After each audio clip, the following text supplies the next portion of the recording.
नमस्कार दोस्तों, स्वागत है आपका अपने YouTube चैनल परफेक्ट नॉलेज पर।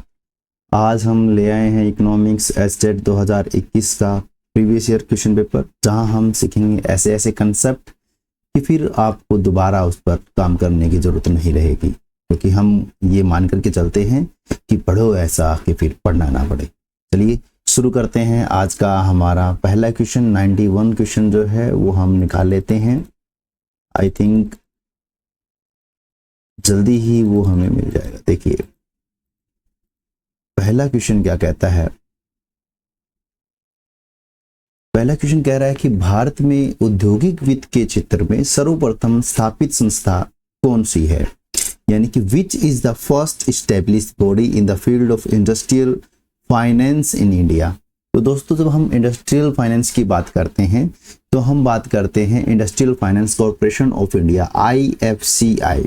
ठीक है, IFCI ये पहली कॉरपोरेशन थी जो कि स्टैब्लिश की गई थी इंडिया के अंदर 1948 में। ठीक है, ये 1 जुलाई 1948 में इसको जो है फॉर्मुलेट किया गया था। तो आपका राइट आंसर यहाँ हो जाएगा industrial finance corporation of India. Option 1 आपका यहाँ राइट आंसर हो जाएगा। जो आप देख रहे हैं industrial development bank of India, इसको फॉर्मुलेट किया गया था 1964 में। और ICICI बैंक जब आप देखते हैं ये आपका आता है 1955 में। और सिडबी जब आप देखते हैं तो ये आता है आपका 1990 में। यहाँ आपका जो आंसर है वो आ जाता है industrial finance corporation of India. Next question की ओर बढ़ते हैं। क्वेश्चन नंबर 92 कहता है भारत का कुपोषण स्तर मापने के लिए किस आयु वर्ग के बच्चे सम्मिलित किए जाते हैं। Children of which age group are included to measure the level of malnutrition in India? तो आप जब भी कोई क्वेश्चंस को अटेम्प्ट करते हैं तो पहले उस क्वेश्चंस को पढ़ें और फिर उसका आंसर्स जो है वो ध्यान से देखें। ठीक है, तो कहता है कि कुपोषण का जो स्तर की बात जब हम करते हैं तो इसमें हम ये देखते हैं कि पहले तो कुपोषण के जो स्तर को मापने के लिए जो संस्थाएं आगे आती हैं वो आपकी है, एक तो नेशनल NFHS, ठीक है ना, एक तो आपकी ये है और एक आपका है WHO। ये दो संस्थाएं हैं जो आपकी कुपोषण को मापती है, कुपोषण का स्तर मापती है किसी भी कंट्री में या आपकी कंट्री इंडिया में। ठीक है, तो यहाँ आपको ये 3 चीजें ध्यान करता है। वो एक जो है वो ये करता है स्टनिंग। ठीक है, मैं बताऊंगा क्या होता है स्टनिंग, फिर आपको बता देता हूं वास्टिंग। तीसरा जो होता है वो आपका होता है अंडरवेट, यानी कि इन 3 चीजों पर वो काम करते हैं। स्टनिंग का मतलब होता है कि उम्र के हिसाब से उसकी लंबाई जो है वो कम है, उसको बोलेंगे हम स्टनिंग। यानी कि जितना एज ग्रुप का बच्चा है उसके अकॉर्डिंग जितनी लेंथ होनी चाहिए, जितनी उसकी हाइट होनी चाहिए वो हाइट नहीं है, कम है, तो वो हो जाएगा स्टनिंग। वेस्टिंग होगा कि उसकी जो हाइट है उसके अकॉर्डिंग जो उसका वेट होना चाहिए। और अंडर वेट है कि जो उसकी उम्र उसके अकॉर्डिंग उसका जो वेट होना चाहिए उससे कम है। ठीक है, तो यहां पर वो लेता है 0 से 59 मंथ। ठीक है, 0 से 59 मंथ को वो यहां इंक्लूड करता है। तो यहां आपका आंसर आ जाएगा 0 से 5 ईयर। ठीक है ना, 12 पंजे 60। ठीक है, तो 0 से 59 मंथ यानी कि 0 से 5 साल जो है आपका यहाँ राइट आंसर आ जाएगा। ऑप्शन नंबर 3 जो है आपका यहाँ राइट आंसर आ जाएगा। चलिए नेक्स्ट क्वेश्चन की ओर बढ़ते हैं। नेक्स्ट क्वेश्चन जो है क्या कहता है, 95th क्वेश्चन आपका कहता है, 95th कैसे आ गया, कौन सा है, 93rd क्वेश्चन जो है आपका क्या कहता है। देखिए, धारणीयता को मापा जाता है, सस्टेनेबिलिटी इज मेजर्ड बाय। ठीक है ना, तो सस्टेनेबिलिटी की जब हम बात करते हैं तो इसे हम एक ट्रिपल बॉटम लाइन के नाम से भी जानते हैं। धारणीयता जब हम पढ़ते हैं तो वहां हम पढ़ते हैं ट्रिपल बॉटम लाइन। ये क्वेश्चन वहीं से निकला है, ट्रिपल बॉटम लाइन, जहां पर ट्रिपल बॉटम लाइन का मतलब होता है सोशल, एनवायरमेंटल और इकोनॉमिक। ठीक है, सोशल, एनवायरमेंटल, इकोनॉमिक, जिसे हम ट्रिपल बॉटम लाइन कहते हैं। और इसी में हम पढ़ते हैं 3 P's, यानी कि 3 P। एक जिसको हम पढ़ते हैं पीपल,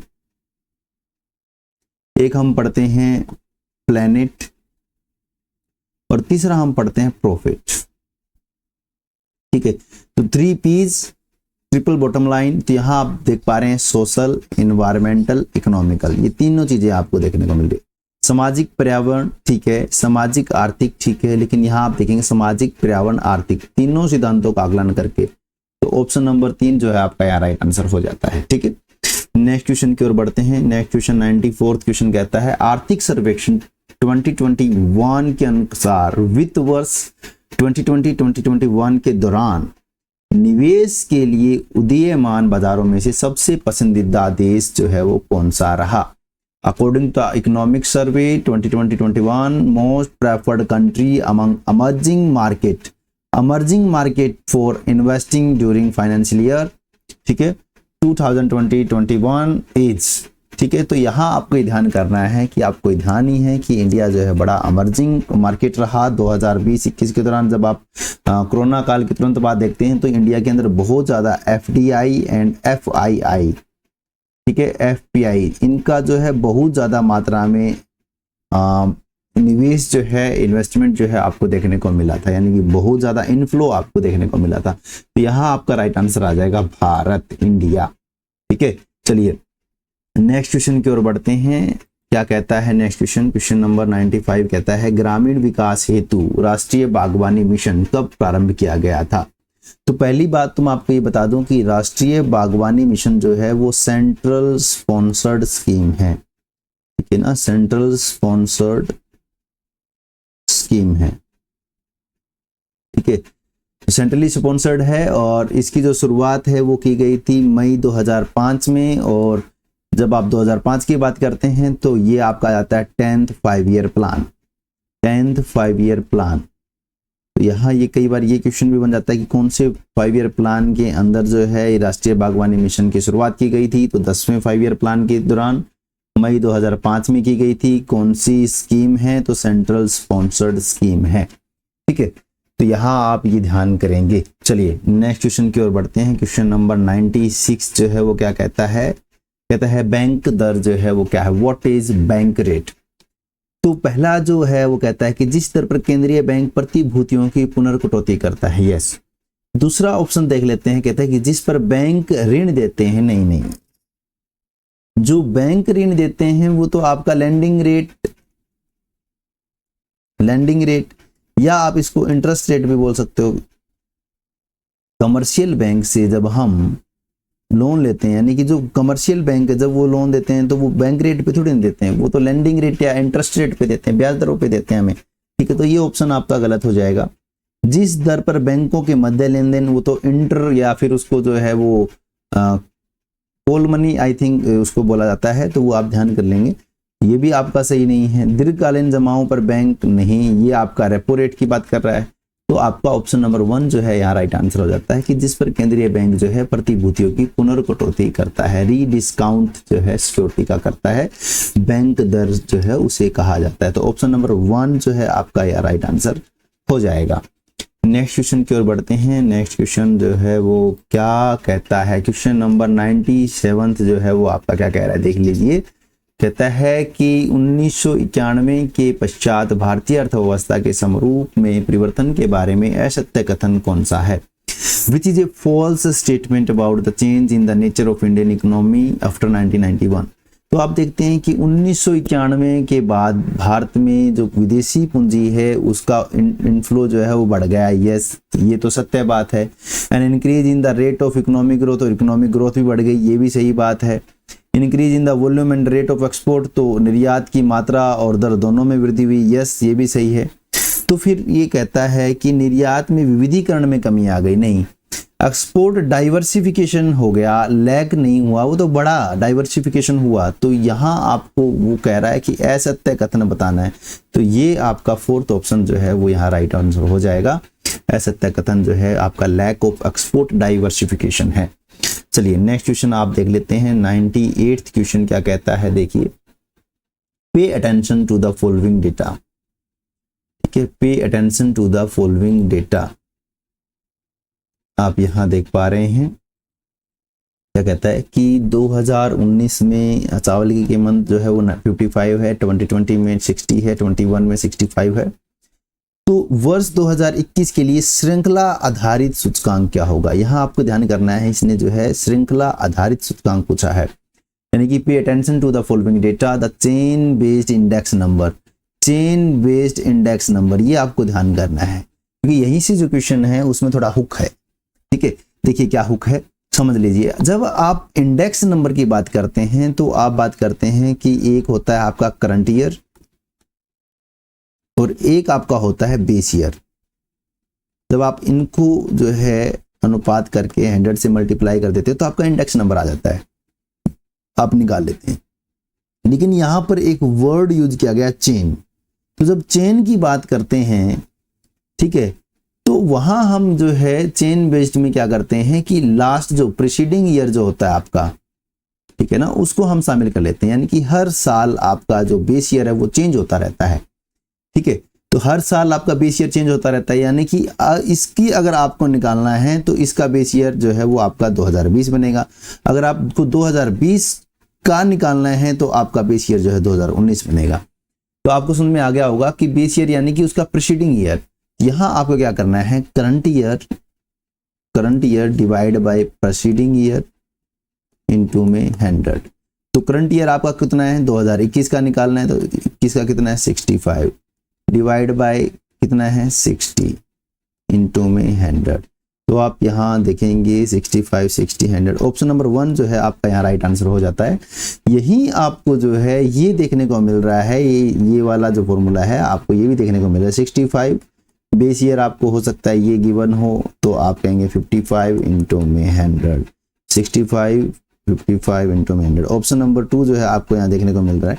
लेकिन ये जो है आपका चेन बेस्ड इंडेक्स नंबर नहीं है, ये आपका इंडेक्स नंबर हो सकता है लेकिन चेन बेस्ड नहीं है, ये आपको ध्यान कर लेना है। ठीक है, तो चेन बेस्ड में मामले में आपका ये आंसर नहीं आएगा, चेन बेस्ड में आपका आंसर आ जाएगा ऑप्शन नंबर 1। ठीक है, चलिए नेक्स्ट क्वेश्चन की ओर बढ़ते हैं। नेक्स्ट क्वेश्चन जो है वो आपका क्या कहता है, एक बार देख लेते हैं। ठीक है, देख लेते हैं। चलिए क्वेश्चन नंबर 99 जो है वो क्या कहता है, देखिए कहता है NSSO की स्थापना कब हुई थी। तो व्हेन वाज NSSO एस्टेब्लिश्ड, तो NSSO की जब हम बात करते हैं तो आपको ये ध्यान करना है कि सबसे पहले 1950 के अंदर NSS की स्थापना हुई। ठीक है, जो बाद में 1970 में इसका जो नाम है उसमें ऑफिस जो है वो ऐड कर दिया गया। 1970 में ये बन गया आपका NSSO। ठीक है, NSSO बन गया। और अब जो है NSSO प्लस CSO 2019 में इन दोनों को मर्ज कर दिया और बना दिया आपका NSO। ठीक है, तो आपको ये ध्यान करना है NSO यानी कि नेशनल स्टैटिस्टिक्स ऑफिस। ठीक है, और पहले आपका जो NSSO था उसका फुल फॉर्म क्या था, नेशनल सैंपल सर्वे ऑफिस। ठीक है, नेशनल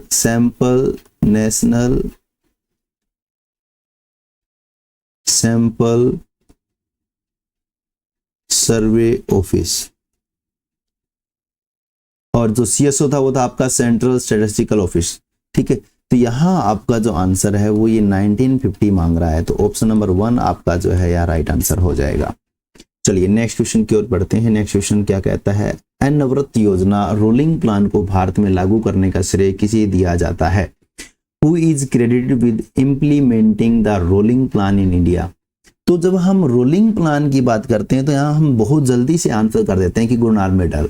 ठीक है, लेकिन आपको ये ध्यान करना है कि इन्होंने भारत की परिप्रेक्ष्य में ये चीज पूछी है कि इंडिया में किसने लागू किया, भारत में लागू करने का श्रेय किसे दिया जाता है। तो आपको ये ध्यान करना है, अगर वर्ल्ड वाइड हम विश्व के स्तर पर बात करेंगे, विश्व के परिप्रेक्ष्य में अगर हम बात करेंगे तो हमारा आंसर चला जाएगा गुरनार मेडल। लेकिन जब हम इंडिया की बात करते हैं तो उस समय आपके जो उपाध्यक्ष थे प्लानिंग कमीशन के वो थे DT लकड़वाला जी। तो वो DT लकड़वाला जी ने जो है अनवरत योजना रोलिंग प्लान को भारत में लागू करना जो है वो शुरू किया था, यानी कि उन्होंने किया था। DT लकड़वाला जी वो प्लानिंग कमीशन के उपाध्यक्ष थे। ठीक है, तो यहाँ आंसर आएगा DT लकड़वाला जी। चलिए नेक्स्ट क्वेश्चन की ओर बढ़ते हैं। नेक्स्ट क्वेश्चन 101 क्वेश्चन जो है आपका क्या कहता है, कहता है पूरक साधनों की स्थिति में जो आपका समोत्पत्ति वक्र होता है उसकी आकृति कैसी होती है।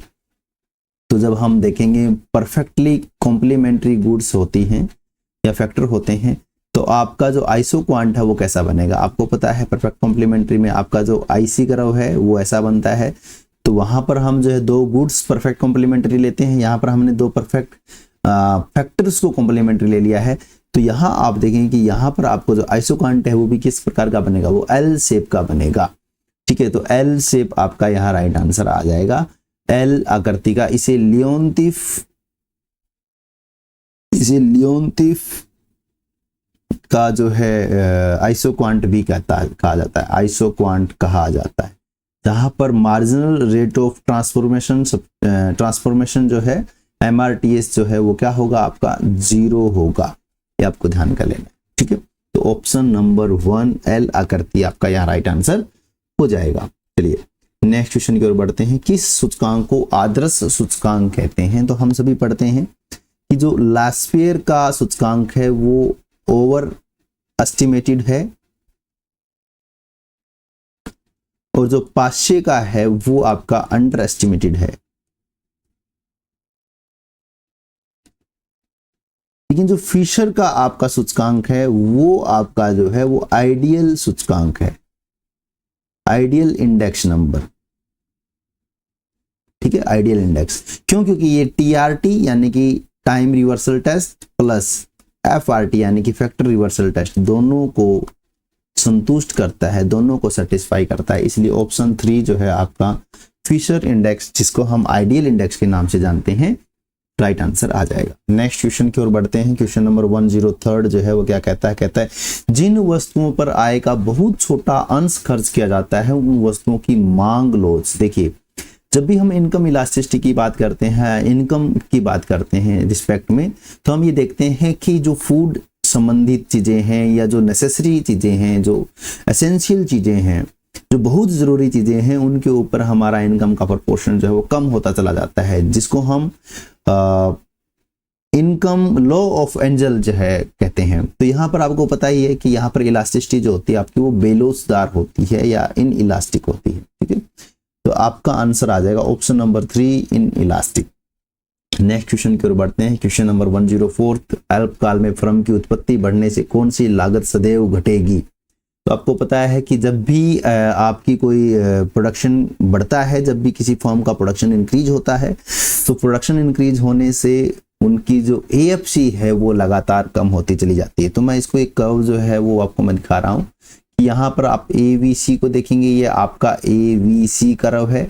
ठीक है, ये आपका यहाँ आपका जो है आप देखते हैं ये आपका AFC कर्व है। ये आप देखेंगे कि ये आपका TFC कर्व है, ये हमेशा कांस्टेंट रहेगा।